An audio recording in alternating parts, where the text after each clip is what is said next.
We thought we'd start with prayer. Good and gracious God, we thank you for bringing us all here tonight.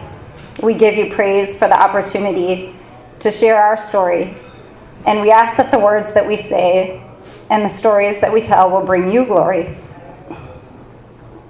We know that there are people here tonight who have been receiving gentle promptings from the Holy Spirit regarding foster care or adoption. And we pray that tonight that we might be a source of education and encouragement as they decipher their next steps. We pray that you will raise up people within the IC Parish and the community of Watertown to meet the huge needs that our community has in regards to foster care. Equip us and help us to be your warriors. In your mighty name we pray. Father, Son, Holy Spirit. Amen. So let's see.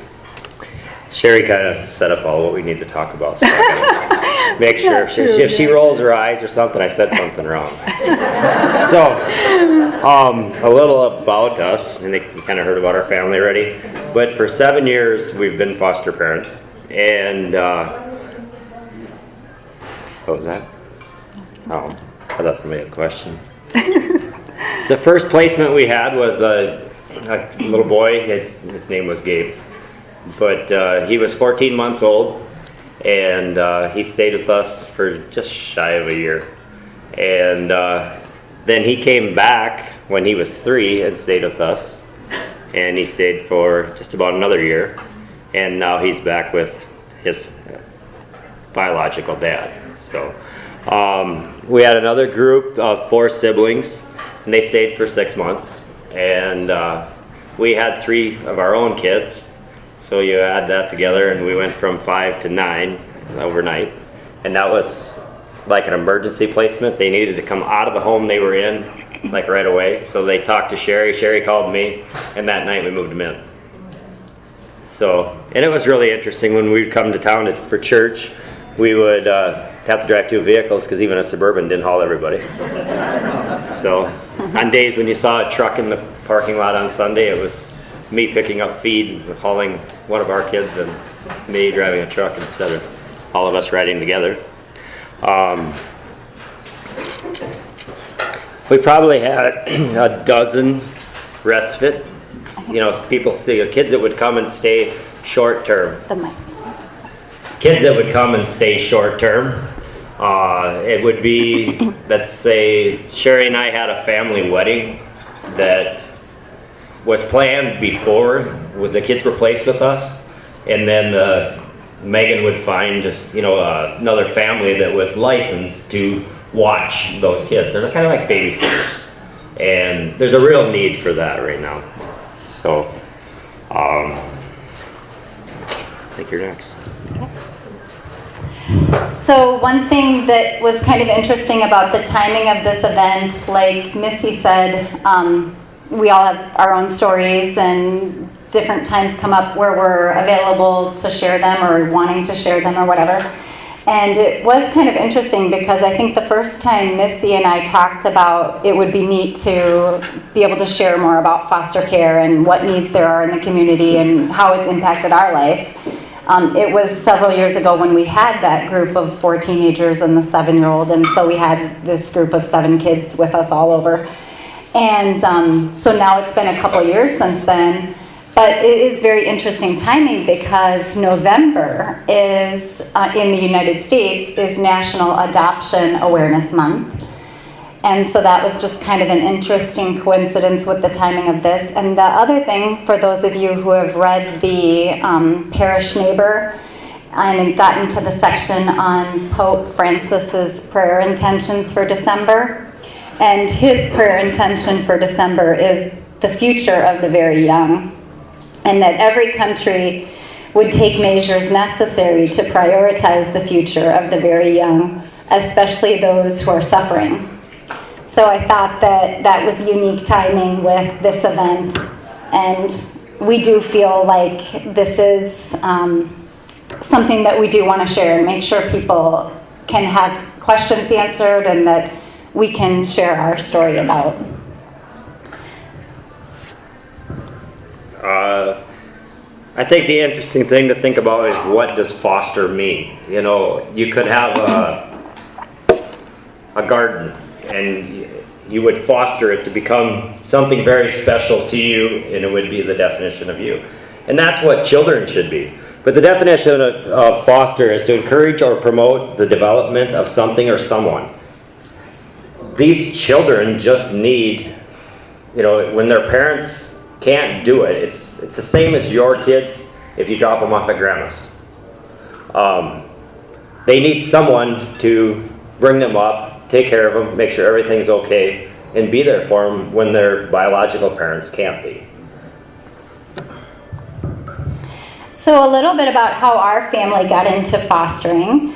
As Dan mentioned, it's been 7 years that we've been a licensed foster family.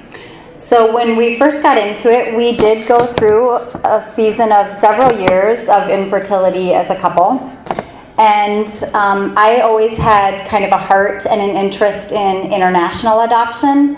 And I always really felt drawn that maybe that's where we were supposed to go to grow our family. At the time that we got into foster care, we had one child of our own. And Dan always had an interest in fostering. You going to talk about that? Yeah. Okay. So when we were growing up, we'd go stay at my grandparents in Willow Lake. And on their street, there was other little kids we played with. And 2 houses down was this little boy named Sean.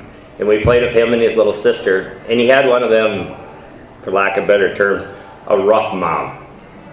So you would see, you know, things going on. It's like, well, that looks strange, you know. The last time we had seen him, when we played with him, he had gotten in trouble. And he and his sister then, when we came the next time, were gone. And we said to my grandparents, said, where did they go? And they said, oh, they moved away. That was what we were told. And later we saw the parents. So as little kids, we were very confused. Well, a few years later, this boy actually came to Florence to school. And I didn't recognize him at the time. You know, it had been a few years since we'd seen each other. And he was there staying with one of the cooks. You know, they did foster care. You know, we would have been 4th grade, somewhere in that age. And I always thought, wow, you know, to be moved around, you know, that much, you know, in your life. You know, as a little kid, I thought of that. So we had gone on a mission trip to Belize, and we're flying home, and we're flying over the Gulf. And Sheri looks over to me at the plane and goes, where are we going next? And I sat there and I thought, you know, I was thinking more on the angle of the reservation stuff. I said, you know, we're less than 4 hours from the reservation, and you think we got to go someplace to do mission work? And she goes, well, what do you think? I said, what about foster care? So we got home, and I don't think it was 2 days after we were home, she announced that we were taking classes. So, and that was actually, you know, to do the classes was really challenging, because, you know, when it happened, or when the classes were scheduled, it was springtime. So on the farm, you know, we should be in the field, you know, and we're on Saturdays, and we're all day on a Saturday. There were so many days when, like, you were tempted to say, we quit. And it was down to arguments between us, because, you know, I was trying to finish planting, or I was pulling a calf, or doing something. So I was late. She was ready to go, and we bickered all the way to town. And I said, fine, let's just go home. You know, we're done with it. But we stuck it out, so. So that kind of tells you how we got into it. We wanted to touch just a couple points on, for people that have questions on what you need to do logistically to become licensed. So like Dan started talking about, there is the 40 hours of training classes. I'm not sure if it's still 40 hours. And we're really lucky tonight because Megan Fishback from Department of Social Services is here. And so there'll be time at the end where she'll be able to help answer good questions. But so approximately 40 hours of training, like Dan said, they were on the weekends. And the training covers a variety of topics. You, of course, have to pass a criminal screening, a background check. They conduct a home study, very similar to if you're going through an adoption process, focused on the safety of the home and how your home is set up. And after we got through it, I had forgotten about the bickering, but after we got through it, it was a good marriage builder for us. Yes. When you're going through it, they talk about a lot of topics to help you walk through what this is that you're going to be embarking on. And so I have a couple that honestly still 7 years later, I still think about regularly. One of the topics that we spent quite a bit of time on was they told us it's important that you become a grief or a loss manager. And I remember at the time thinking, what's a grief or a loss manager? And the point that is brought up is that when you have children into your home through fostering or through adoption, it's very different than the experience of having a biological child, because no matter what, there is loss associated with that child. So it's different than when you have your own, and that component isn't there. And so we did focus, I think, a better portion of a day on what does that mean to help someone grieve and go through loss, and also what are things in your life that you have grieved or need to grieve. And then the reality of foster care also, that we'll get into a little bit more, is that the children oftentimes don't stay with you, right? They do go back home. And so then what does that loss and grief management look like even from your own end after the child's reunified? To go along with that, many people don't realize that the goal of foster parenting and the foster situation is reunification with the biological family. So when children are taken out of the home, from the very beginning, the goal is how can we strengthen and build that family back up so that the reunification can happen. And you have to be in the right frame of mind as a foster parent to walk through that with someone. Another thing that they talked about that was very powerful, and again we get into more in the one story, but there is a session where they talk about really a major difference between people who are in a situation of needing foster care and the difference between you, because we all have our own predispositioned ideas, right, of who are these people who have their children removed from the home. And one of the key points that they bring up in the training is really the only difference between them and you is the safety net that they have compared to the safety net that you have. And so what is that safety net? Well, if every one of us in the room takes a few minutes to think about who is the safety net in your life, who are the people that support you, how many people do you have that you can reach out to when you need support, and if you're in an emergency situation. And for Dan and I, easily we have 50 people that can make a short list within a matter of minutes in our life. And then if we spend a few more minutes thinking about it, the list probably goes easily to 100 people that we could trust our children to be with them, that people would right away say, yes, we can take care of them for you in a situation. And the difference in a lot of cases with the people who are in a situation of needing foster care, there is no safety net.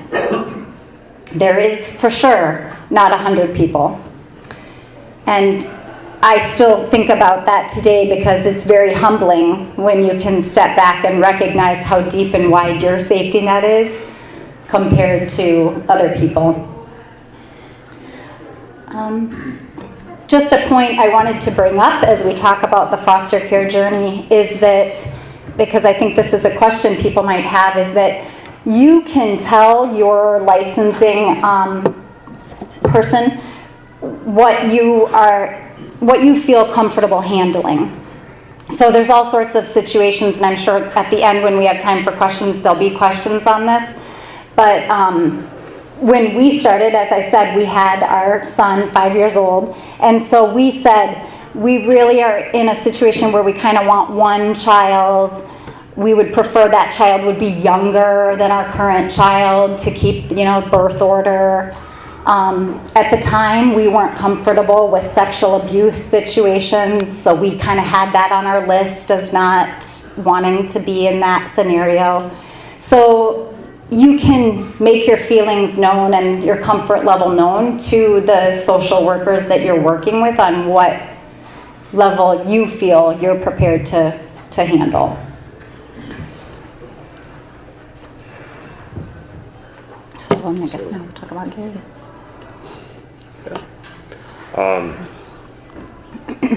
So I guess we'll start, talking about Gabe. That's our special. The first one was our special one. It's like the first kid gets everything, right? So, just that. Okay. You already talked about that. Oh, okay. So. And do you want me to do it? Oh, so when we said the one kid, we thought at the time we were like going, the chances of us getting one in our home is like minimal.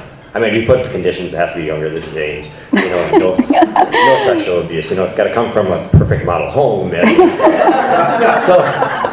on That's the one we want. first, they come in and license us, of September. And on the 12th, Gabe is living with us. So the need is there, and God answers it and you don't even see it coming. I was actually under the impression it'd probably be a couple months, maybe next spring, we might be somebody staying with us, but no, they showed up with him right away. Yeah, so like Dan said, it was only a few weeks, but less than 2 weeks that we got the call. And they told us he was 14 months old. And, when you go into this, you're kind of scared, of course, and thinking okay, we went through the classes and we said we wanted to do this, but now here's the chance to you got to leave, right? And the other thing is these are always crisis situations. So you don't have a weekend to think about it. You can't really sleep on it. They need an answer, because if not you, they need to find someone else. And the need is immediate, right? The kid's no longer at home. And so when we got Gabe, I got the call. I was at work down in Lake Norden, and I got the call, and they said, we have a 14-month-old. And I thought, okay, it was younger than James, and it's only one kid, so that meets those 2 check boxes.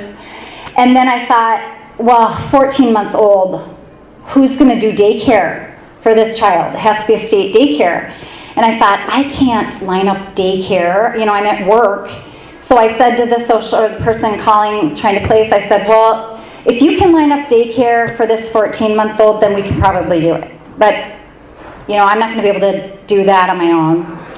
And so I thought, oh, well, I won't hear back on that because it's a nightmare getting a baby into daycare.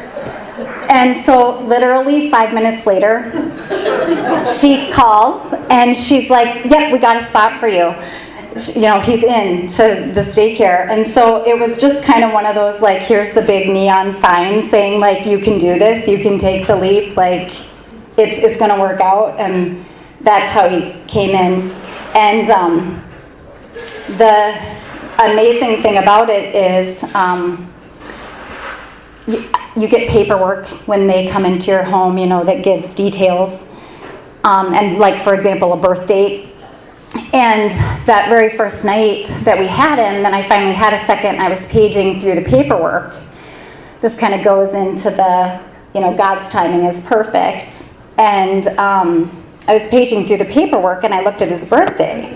And his birthday was the exact day and year of a baby that I had a miscarriage. The due date for that baby 2 years before. And so it was definitely meant, that part was meant to be.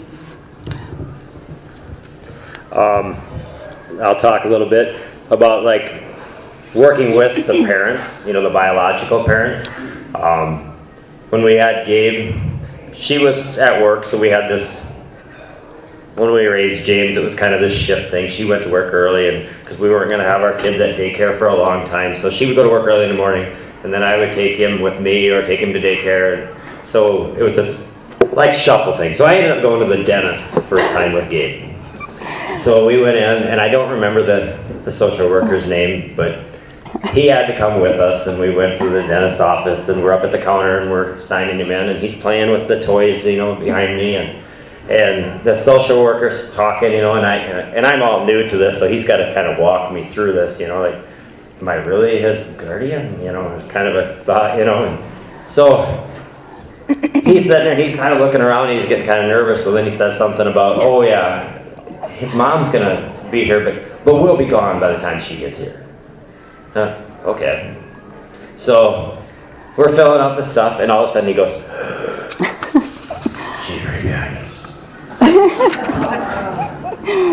So, and I turned around and looked, and I saw her, and I finished filling out the stuff, and at the time I thought, they kind of said, be a little cautious, So I just turned around and I said, well, hello, and I talked to her. And she was like polite as can be. It would be just like talking to the neighbor lady, and it was, and I think that is very important as a foster parent to get to know those people because it builds trust. Mm-hmm. And the other pieces with the relationship with the biological family and how it's so important is the Department of Social Services helps you with developing that relationship. But obviously, the more relationship everybody can have with one another, then the reunification is better. That loss isn't as great if you can maintain relationships. And so the foster family has a role in helping maintain that relationship with the parents and the kids. And that is something that, like Dan was saying, he just struck up a conversation, and he's exceptionally talented in that area of drawing connections and meeting people and with the kids. That's a wonderful gift that he has and has come out many times. So this is kind of the part of the story where that safety net piece comes in, and very early on we had this contingency meeting. So this is one of the early meetings where you meet at social services, and the goal is to put a plan in place for the future of the family. How's the plan going to work? And so obviously the biological family would bring anybody in their support system with them to provide the support that they would need. So whether it's on a phone call or in person, but they would have their people there. And then the foster family can go, because then obviously you play a role in supporting how this plan is all going to take place. And in an ideal world, things all get back in order and people can be reunified, but sometimes that doesn't happen, so then what's the plan? And so I had never met the mom, so Dan had built this connection with her at the dentist. And however many weeks later, we're at this meeting, and Dan wasn't there, but I was there, and so it's the first time I'm meeting her. And so she starts to say who's involved in her life in the event that she can't get her act together. And biological dad is in jail and not available. There was no one, zero, from her family that she felt would be available for support. Grandma on the paternal side was a no-show to the meeting, so she was invited but didn't show. And so the social worker started going through the options out loud with the mom and saying, what's the plan? And she finally just said the best home for Gabe in the event that I don't meet the requirements will be the Kahnkes. And I remember I was just floored that I'm sitting in this meeting with this woman who I literally just met. I've never met her before. And her answer to the question, where's the best home for your baby, is the person, the stranger sitting next to me. And the piece, it just got totally real about when they say people don't have a safety net, some people really don't have a safety net. I mean, nothing. And that's the piece of the role that we can fit. Like on that, what always gets me is to watch the animal activist commercials, and they show the cages with the dogs crying and asking for money.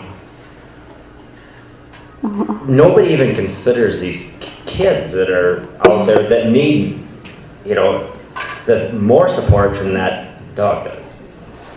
That's what always, gets me. And then the craziest thing on that, is this whole, maybe another topic, just quick. We attempted to adopt a dog, and we didn't qualify. So the kids definitely need some support. So, true story.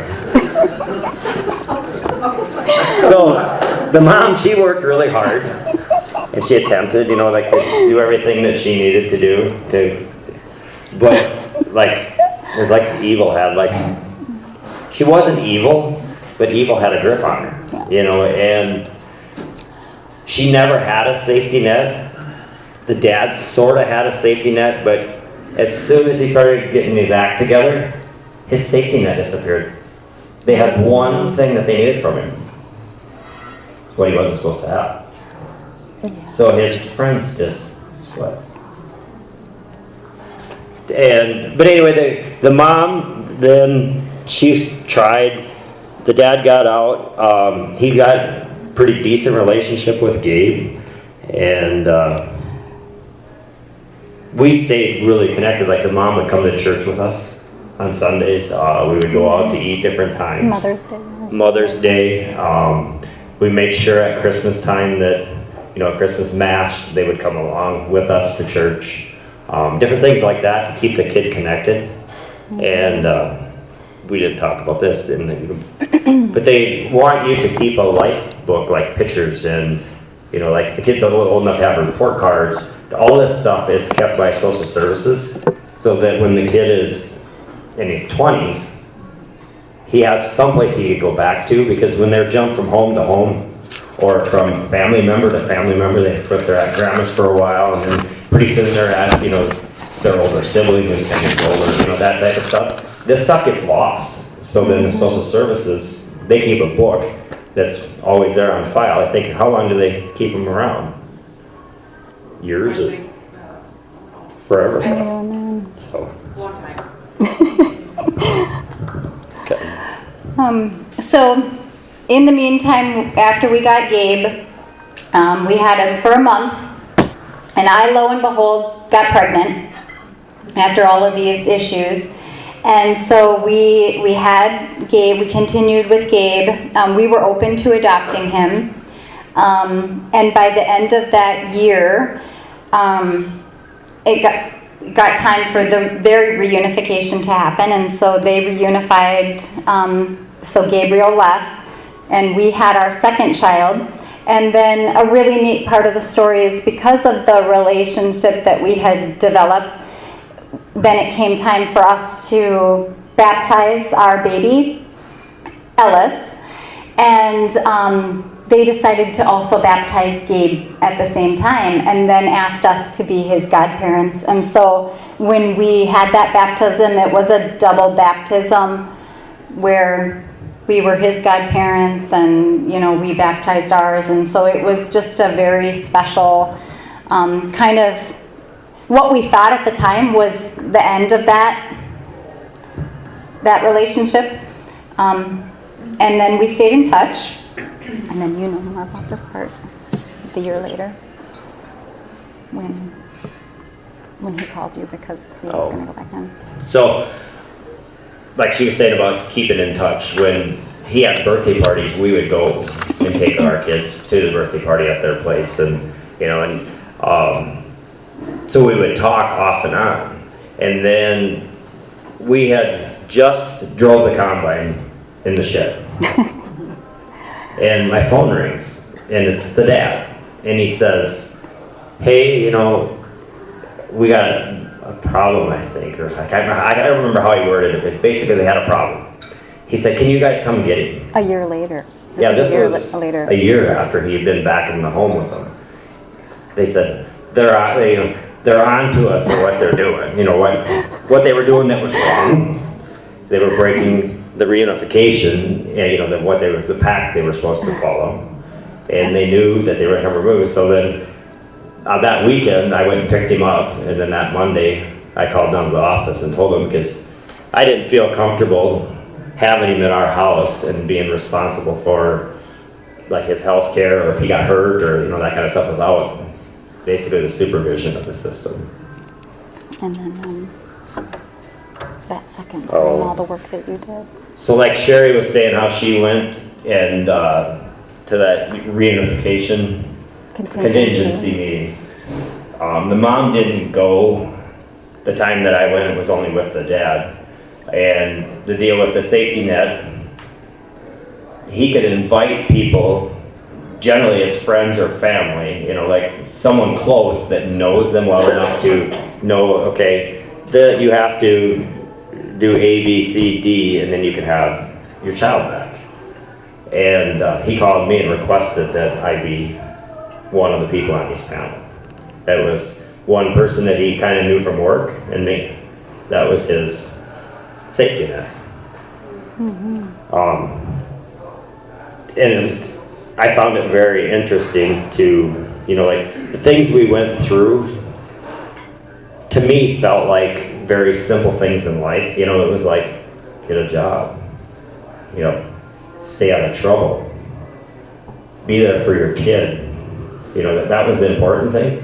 And it was like, whoa, okay, all right, now we'll work on this job thing. So we'd look for jobs, and then he'd find someplace where he thought he could work, and then the office wouldn't approve it because all the other people there were in the same type of trouble, and it had to be a good job. So where are we at next? Yeah. So I started thinking, actually I took Gemma out of church because she was raising Cain, so I went and sat in the car and wrote notes for this. So I started thinking about different things people had said to me, like, wow, you guys do that, and their reasonings why they would never, Most people said they were like scared of it, they wouldn't do it because they were scared, like they didn't think they could do it. And then, or they weren't equipped to handle it. We don't have the house, we don't have the, the resources, we don't have what it takes. And others said, I never expose that to my family. Those kids or those people, and really they're no different than the rest of us. To talk to them, it's like, it might be the person that waited on you at McDonald's. It could be the checker at the gas station. It could be the person sitting beside you in church. It's, you don't know who it is. And the other one is, people say they don't have time. But when we got Gabe, it was just like, okay, just another one, you just load him up, away we go. It really, but it goes into that safety net thing. We grew up in a bigger family, so there were people around all the time, so that we always had people around us. So a funny story with Gabe was the one day the car didn't start, and I had an appointment, dentist appointment, and so all we had was this bike that had a big basket on the back. So I dropped off 3 kids at 3 different places on a bike and still made my dentist appointment. But I had to borrow a car from the daycare, so.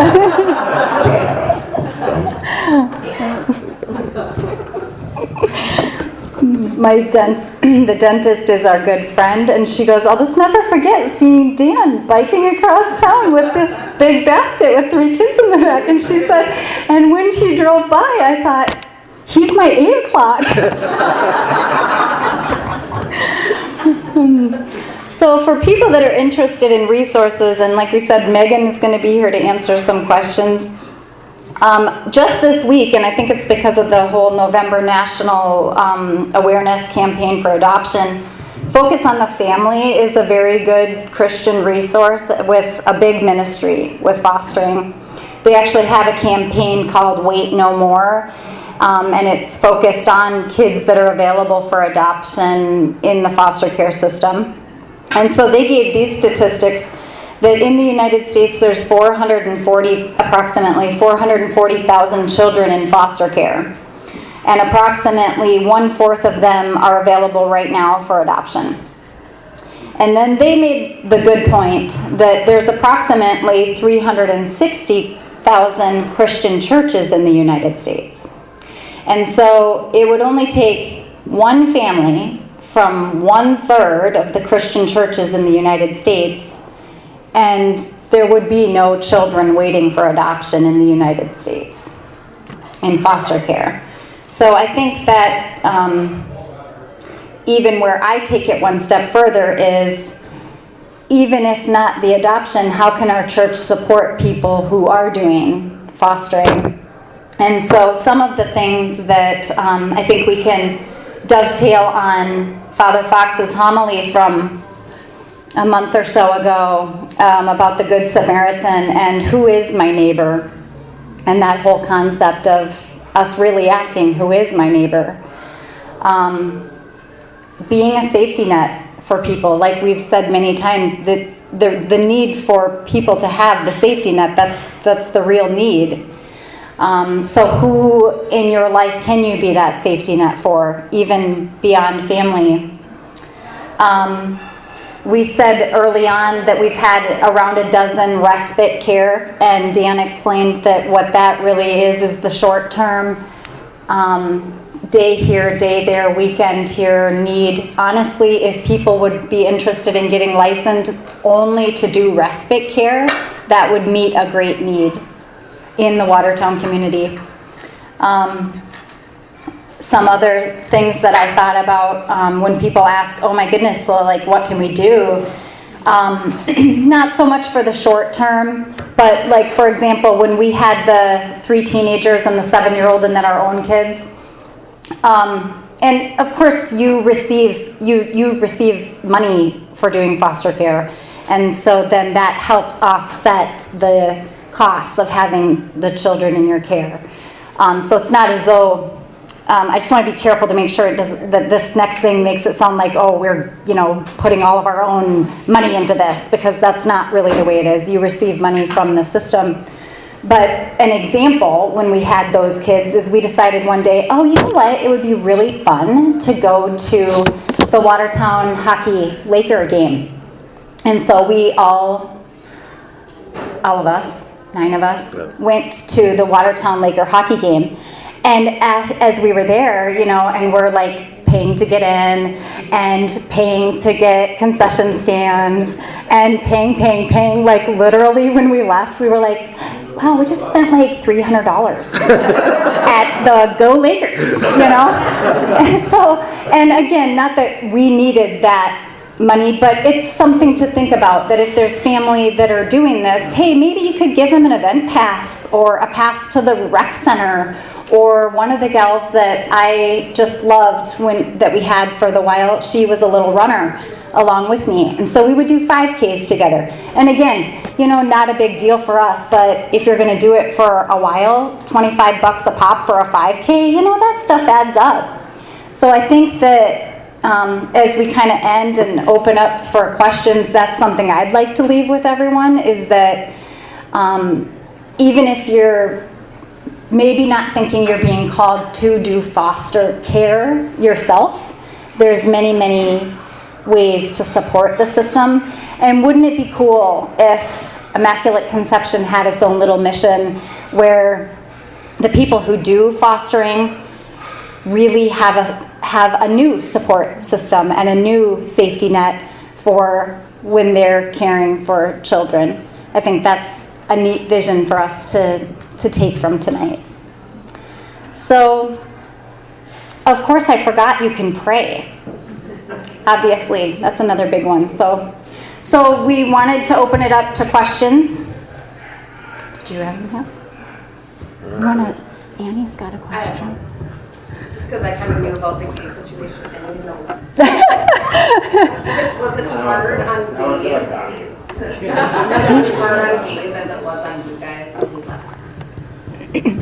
Like, was it hard on Gabe, just like it was you guys? I mean, I know you guys got pretty close. She wanted to know if it was hard on Gabe, who, like, the first time around, he was young, and then the second time, I would say yes. Sheri was like, went all the way through, she was going to be tough, and she wasn't going to connect. But I remember the first time. I wouldn't say that. Well, that's what she wanted to keep her guard up. Yeah. And I remember the last Sunday that he went to church with us the first time. Yeah. She carried him to communion and sobbed the entire time. Gabe, even the first time, I was dad and Sheri was mom. And the second time when he came, when he saw us, he still called us that. So then... and so did the biological parents. And so did the biological parents. And then the second time, though, Sheri changed it to, where you were auntie, right? And I was Daddy Dan, is what I became. The birthday party that we went to, he would have been 3. Yeah. And we came, and there was a backyard, bouncy house, everything. They had gathered all this stuff up. And he would not leave us. And was upset when we left. He thought he just begged to go home. And that's the way he said it. He goes, I want to go home. And he thought, our house. But that's the piece. That's the piece where that having the connection with the biological family is so huge. Because then the story doesn't end there, right? You've still got that relationship. And that child still has that relationship. But, all of that's that grief loss management piece. That's the piece of it. Father? What keeps you in it? Right now, for full transparency, we're mostly doing the respite care, which is the short-term need. Honestly, I think we have had very wonderful experiences. I mean, there's maybe been one bad experience. They've been wonderful. It's been blessings. And it's been challenging, and it forces you to grow, but looking back, I wouldn't, you wouldn't change it, I guess. Some people always will say, oh my gosh, I don't know how you can do it when you're not, if you're not going to keep them. How can you do that? And I guess the thing for me with that is we're not guaranteed time on earth with anyone. For anyone who's had a miscarriage, had a stillborn, had an infant die, had, our niece, senior in high school, 3 months, and she's gone. That time on earth with anyone isn't guaranteed, and so why is it any different to only have a year or with a foster child? Yes? On that, and I think it's human nature to protect yourself. So when it comes down to the point when you know that it's 2 weeks, it's 10 days, it's a week, the kids will actually start acting up. And they explained in the classes that it was, they're trying to make you not love them when they leave. And by the time they leave, you just about don't. Not that, I'm just being sarcastic, but it's true. The feeling that you have is like, and they leave and it's like, we're not doing one for a long time. And it's not very long, and she calls and goes, what do you think of 2 little girls for the weekend? Okay. Father had another question. Father. Yeah. Why not? Someone else can ask. I got a question at the end. So the reunification time, is there a standard length of time that the system gives? Be a good question for Megan. You might want to answer it the way every time that I remember it. It's always. Come up here. Come up here. You can answer that. Okay. See, if you want exact numbers, she can answer that stuff. But it's when Gabe left the first time, though, he didn't go through. It was a set amount of time, and he didn't go through the whole amount because we were like doing so much with him yet. I think is why. I mean, that's a good answer for your question for you. I guess to answer the question, so when we work with families where kids come into custody, we have to follow a federal mandate, and it's called the Adoption Safe Families Act, or ASFA as we call it. So ASFA states kids that have been in foster care for 15 with the most recent 22 months, we have to look at exercising the concurrent plan. And a concurrent plan is a backup plan, which is what Dan and Sheri talked about, that they were chosen as that backup plan. But the options we give parents is adoption or guardianship. You know, at that meeting we say, if these kids can't go home to you, what is your plan going to be? Adoption or guardianship? Because we're going to do one or the other to make a plan for these kids. So ideally, in a perfect world, we would, at 1 year in the court system, ask to end the case and some sort of dispositional hearing, and hopefully move towards a conclusion to the case. Of course, courts don't always work the way we want them to, so that's our goal. Is because I license foster parents and I do adoption. So my goal as an adoption worker is to achieve adoption within 24 months, which is very rarely met, but it is our goal. Does that work? Yes. Okay. Let's see. This is probably a silly question, but is the need really that Oh great? yeah. Talk about the need. We don't really. So when I say Watertown, so I work in the Watertown office, but we cover 7 counties. So we're in a huge chunk of like Northeast South Dakota. And so I have, because I do the licensing of all foster parents, and I have around 40 foster parents within those 7 counties. And that may seem like a small number, but when you look at the size of Watertown and the counties that we cover, we actually have quite a few compared to other areas, and we do very well. I'm a little biased, but Watertown does have the best foster families in the state.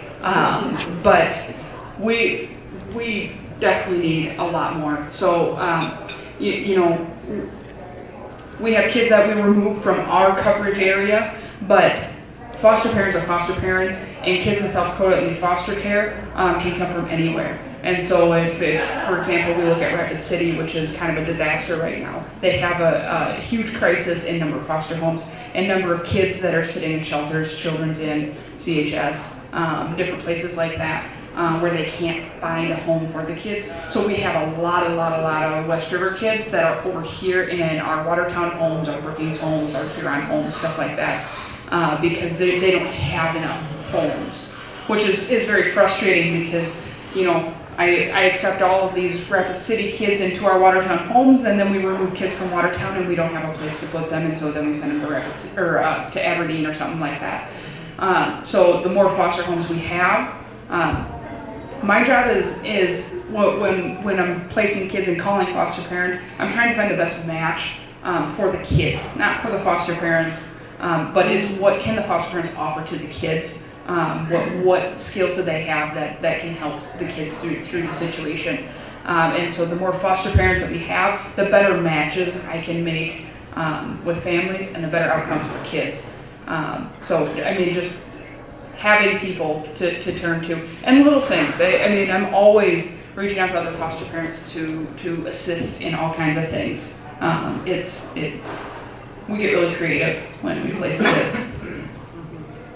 The respite that they're doing, you guys don't meet the parents then. That's just strictly, you just keep them for like a weekend or a short term, and then you just that's not involved, you don't ever like, Not really, not that we No, know. typically with a respite, it's a foster family that has a prior obligation or an emergency go on in the family or something like that.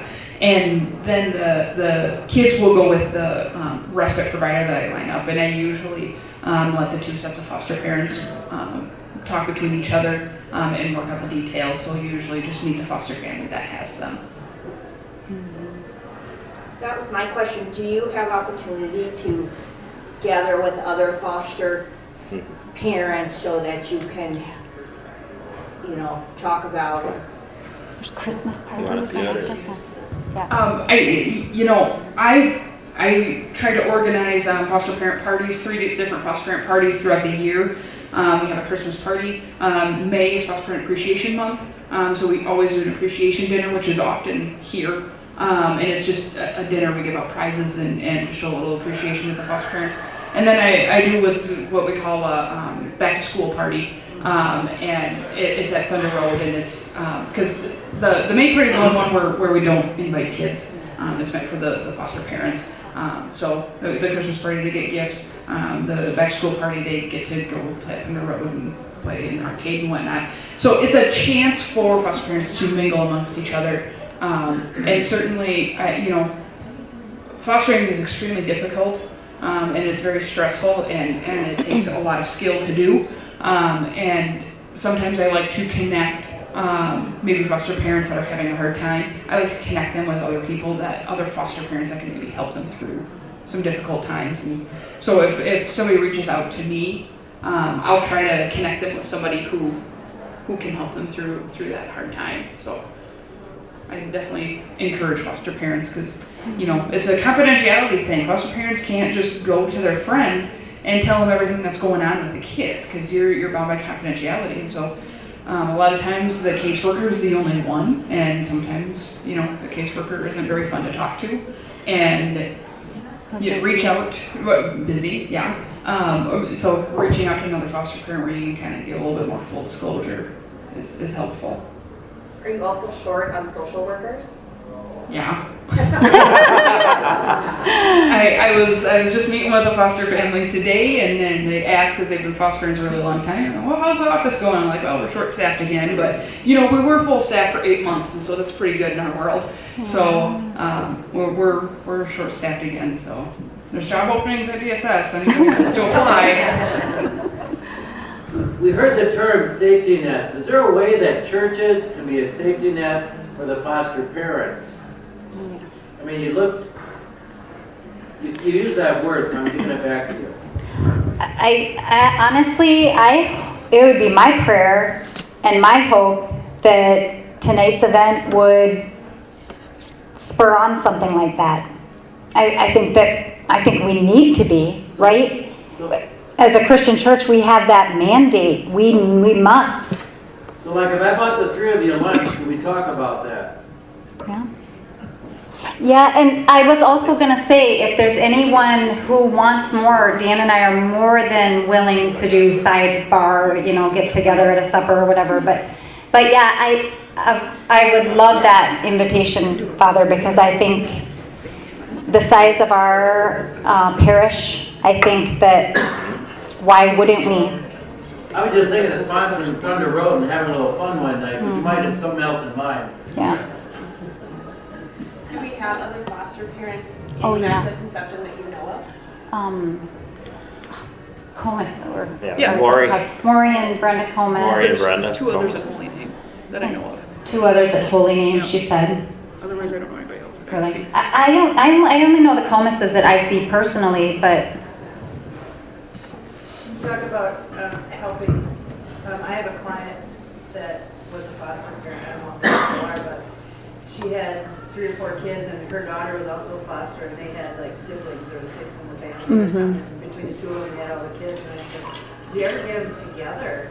And so I just gave her some money just to go do something fun, go to Dairy Queen, whatever, just to get them together. And they actually went and bought a zoo pass so they could go all summer. yes. So when you said, people can do stuff, that kind of stuff.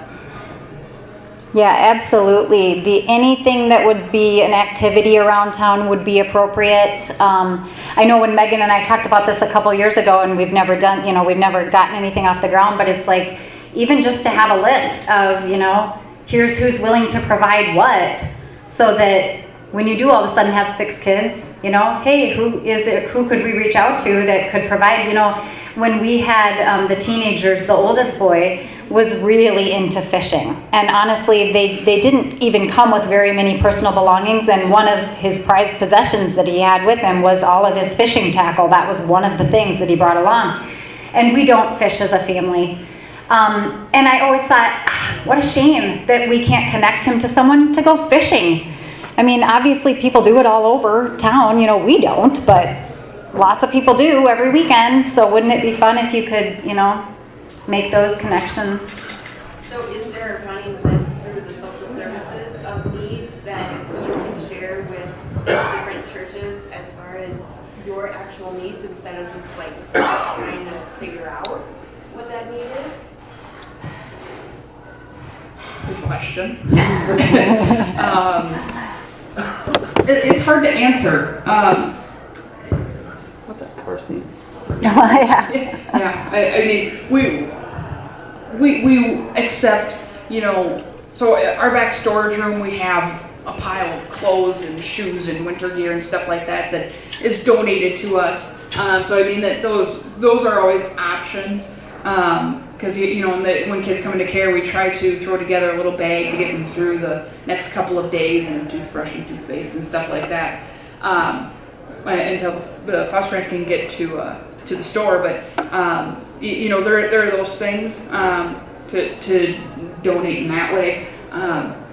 Needs are ever changing, and I guess I would say the best thing that churches can do is providing that support to the foster parents. Myself, I certainly appreciate opportunities for me to recruit foster parents. Any kind of platform where I can kind of get it out there that we do need more foster parents. If anybody's wondering about doing it, I'm the person to talk to. I'll get you lined up real quick on how to get licensed. If anybody here wants to do it, find me afterwards. I got stuff I can give you. And that's hard for me to answer, because things come up at such a random time, and you don't really realize that it's a need, and then it is a need. But I think we should work on that. Like getting something concrete. What the kids need is sometimes more decided by what they were removed from. So let's say, for example, it was a violent parent, they had to get them out right now, so they walk out with clothes on their back. Let's say it's a meth home.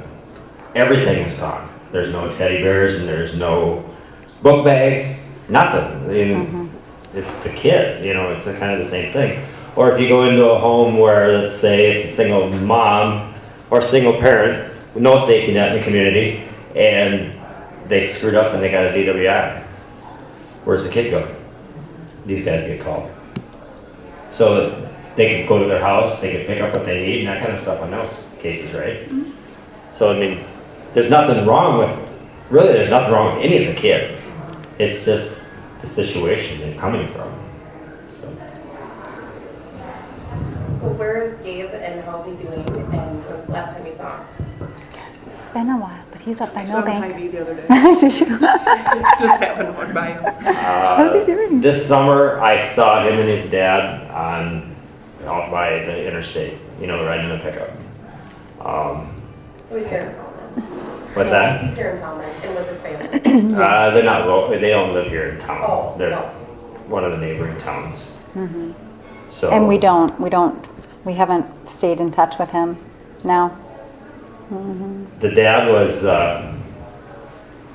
doing really well, and Got remarried, I think. Oh, okay. Maybe he did. that was. Anyway, it's funny with social media. You can find things out. So, This funny story on social media. We were sitting there at a doctor's visit with Sheri when she was pregnant, and we're doing the creeping, trying to figure out stuff about people. And She was, not me. So Sheri's doing this on social media, on Facebook, and all of a sudden I get a accept friend request. What? And I said, you just friended the grandma. Didn't have a clue who worked we out were. to be She good. just accepted it. Well, then she could look, and well, then she figured out who we were. Yeah.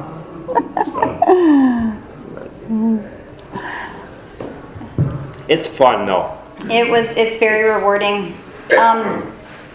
So if there's no other questions, I thought it would be appropriate to end the night with the St. Michael Archangel prayer. Holy Michael, Saint Archangel, defend us in battle. Be our safeguard against the wickedness and the snares of the devil.